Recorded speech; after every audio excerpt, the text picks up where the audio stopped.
Satnam. You know, whenever we have these storytelling times, I really love it when the stage is full of people telling stories. Because they have all these great funny stories to tell. I have all these serious stories to tell. But there was one funny story that I thought I would share with you. It's kind of not a personal one, but it's one about the city sing song. The one thing that was amazing about him, I lived with him for like 9 years, and it was just an amazing adventure living with your spiritual teacher. But it came a time when his health was needing some attention, and the staff that was assigned to that were very vigilant. They were like soldiers. They were on him constantly about what he ate. And sometimes he would sneak out and do things on his own because he got tired of having them watch over his food intake so badly. Well, one time he went to the movies, and he loved popcorn. He loved M&Ms. And he knew that the Gestapo of the watching his food was sitting next to him, so he sent out, I think it was Halimana Jodh, he was a young boy then. He sent out Halimana Jodh or some kid and said, "Go get me some popcorn and put some M&Ms down in the bottom and pour some popcorn on top of that and put some butter on it. And then on the very top, put some plain dry popcorn and bring it back." So he did exactly that. Came back with this big bag of popcorn, and the Gestapo said, "Let me see that. Let me taste that first." And they got that plain old dry popcorn off the top, and they said, "Oh, okay, you can have it." So then he was able to enjoy his popcorn with his M&Ms swimming around the bottom. But I was asked to tell a story about a time when I was in India with Yogi Bhajan. And it was his first trip back to India. And I was traveling as his personal attendant. So in that role, I was there to make sure that he had his food that was prepared by the cooks who were preparing his food, make sure that his clothes were washed and ironed, and make sure that the room was cleaned and all the things were there for him. Plus, I was assigned to meditate at his altar all the time while he was gone, and while all the other members of the troupe were out on buses sightseeing and everything, which was great because I really didn't feel like sightseeing anyway. I had just come back from Africa, and I figured that's enough sightseeing. I just want to sit here and meditate at his altar.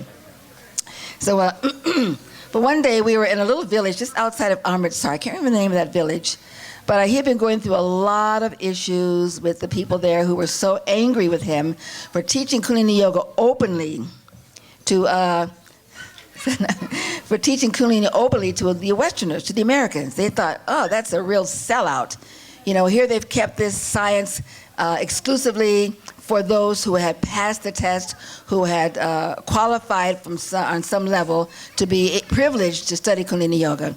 And here he was just giving it away to all these hippies and all these Americans who had not an iota of spirituality in their bones. That was the thinking. So he was under a lot of pressure, and so much so that there were times when his life was even threatened.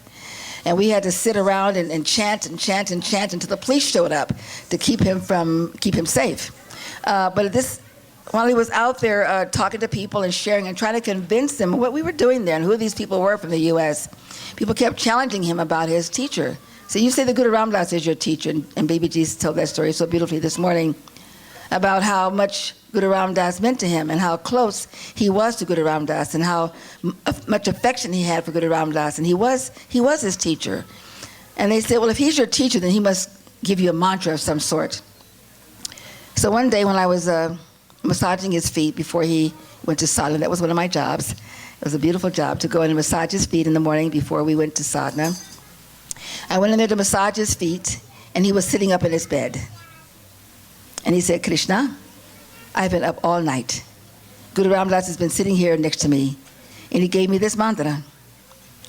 And here's his mantra. He said, if we chant this mantra, we'll all be safe.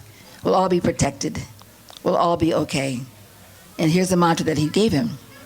Guru Guru Vaheguru, Guru Ram Das Guru, Guru Guru Vaheguru, Guru Ram Das Guru, Guru Guru Vaheguru, Guru Ram Das Guru, So I had the chance to be there massaging his feet while he taught me that mantra. And as we were walking to the sadhana room, which was about 4 country blocks away from where we were staying, it was a very moonless night, very dark, and there were lots of potholes on the road in this village. And we were just hanging on to each other's hands and trying not to fall into a pothole and chanting this mantra all the way to, we got to this storeroom where there were lots of dusty tables and dusty chairs, but we were all crammed in this storeroom trying to do sadhana. And there again, we taught the mantra, Guru Guru Waheguru, Guru Ram Das Guru, Guru Guru Waheguru, Guru Ram Das Guru, Guru Guru Waheguru, Guru Ram Das Guru. We chanted that mantra forever. Every place we went, we chanted that mantra. We had 2 bus loads of people on this trip, and we just chanted it and chanted and chanted and chanted and chanted. In fact, in those days, we didn't have cassettes. We didn't have CDs. We just had us chanting live, and he always led it. He led the chanting and taught us so many mantras like that. It was pretty amazing. Another mantra that he taught us, we were in India, and it was pouring down rain. We were in this, I can't remember where we were. We traveled around so much looking for a home because when we first got to India, the plans that he had made and the money he put out to create the plans for us had all disappeared, and we didn't have any accommodations. So we were like little gypsies. We were in this bus traveling all over India, stopping at a Gurdwara here, stopping someplace there for a night or 2. And we were in this one place, and we were just walking through the compound. Must have been about 8 or 9 of us with him. And it started to really pour down rain. And we hid under this little canopy, but the rain was just really pouring down like crazy. And he started chanting this mantra.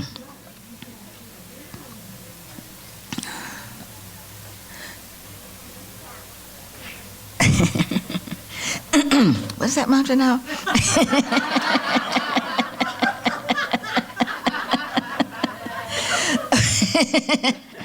Oh yeah.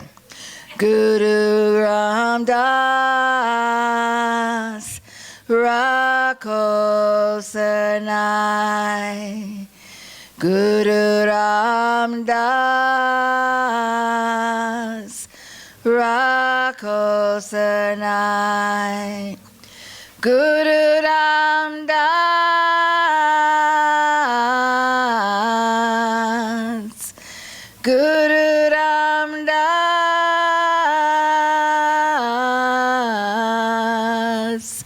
Rakho Sanai, Guru Ram Das Rakho Sanai, Guru Ram Das Rakho Sanai, Guru Ram Das,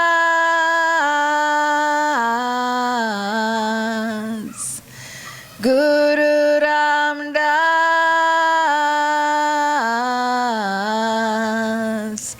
Rakho Sanai. Whenever we got to that really high part, Guru Ram, the thunder would clap, the lightning would go bam, and we just sing louder, Guru Ram Das, kalam, lightning would strike. And we sang for must have been an hour out there. And I think he must have enjoyed it because, you know, water's his thing, right?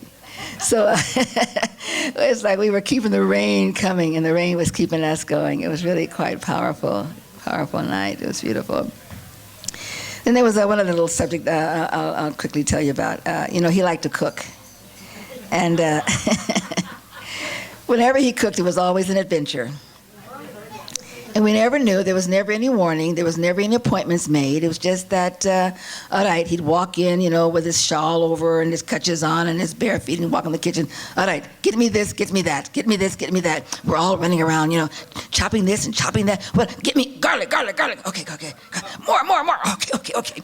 We must have peeled about this much garlic for this stew. I mean, it was just like hundreds and hundreds of garlic we were cutting for him.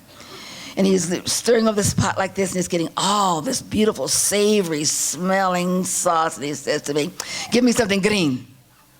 And I'm saying, okay, oregano, mint, da-da-da. He said, green, green, green, green, green.